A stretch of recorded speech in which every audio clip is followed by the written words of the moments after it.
Next, we have Maridell Fredericksen, all the way from USA. She's been always fascinated by parasites. She did her master in University of Pennsylvania, where she investigated how these tricky, nasty organisms, how they use complicated plots and twisted schemes to survive inside their hosts. She continues her research in this fascinating field at the University of Basel, where she's now doing her PhD.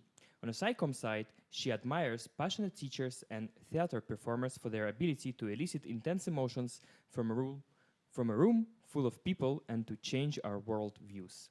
And with this aspiration, she wants to become one of them, and this is why she joined FameLab. So tonight, she's going to tell us, I guess, a very interesting story about wasp moms and zombie trees, how insects hijack plants to build the perfect home. Maridell Frederickson.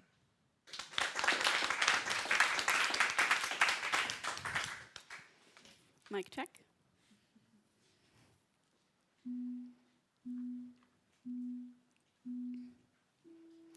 If you go on a walk in the woods and know what to look for, you'll probably find some zombie trees. The zombie trees will have unusual growths on them. They might look like strange fruits or flowers or some colorful bumps on the leaves. But these growths, while they were made by the tree, they were actually designed by and for someone else. This someone else might be a bacterium or a fungus or one of 30,000 insects or other arthropods, all of which can turn plants into zombies by hijacking their genes to change how they grow. Now, these growths on the trees, they're called galls. And the most elaborate galls are made when a mother wasp lays an egg on an oak tree. And if you open up one of these galls and look inside, you just might see a tiny baby wasp in there. So cozy and safe and surrounded by food that it stole from the tree. For this baby wasp, a gall is the perfect home. It has extra thick walls to keep out intruders and a full pantry that keeps refilling itself. These galls are also tailor-made to each wasp's preferences. And these wasps are picky. Some species want a fluffy pink home on the middle of a leaf. Others demand a spherical mansion suspended from a twig. Others want a tiny dwelling shaped like a button. There are about 1,500 different species of gall wasps, and somehow each one is sending its own special message, telling the tree to make just the right type of gall.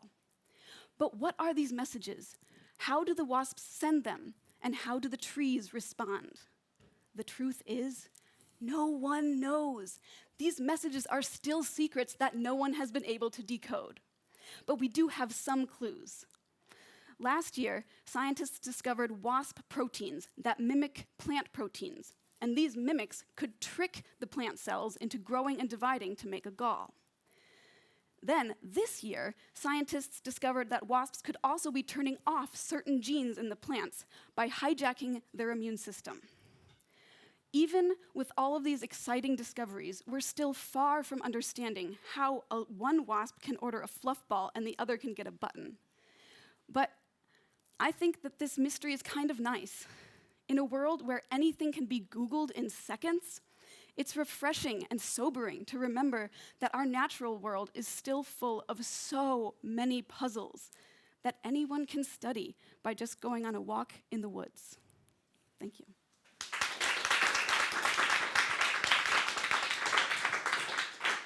Thank you very much, Maridell. Questions, please, Anna-Katarina.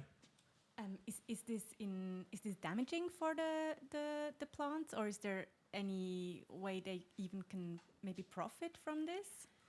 In most cases, it is a parasitic relationship, yeah. So the trees or the plants actually send more sugars to the gall. So it is taking away resources from the plants. More questions? In which woods are you walking for your research? Well, so actually, this is not my research at the moment. Maybe sometime in the future I'll study these.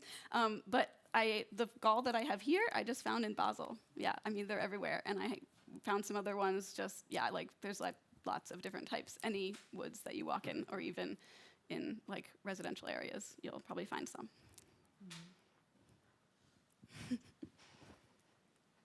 All right, thank you very much.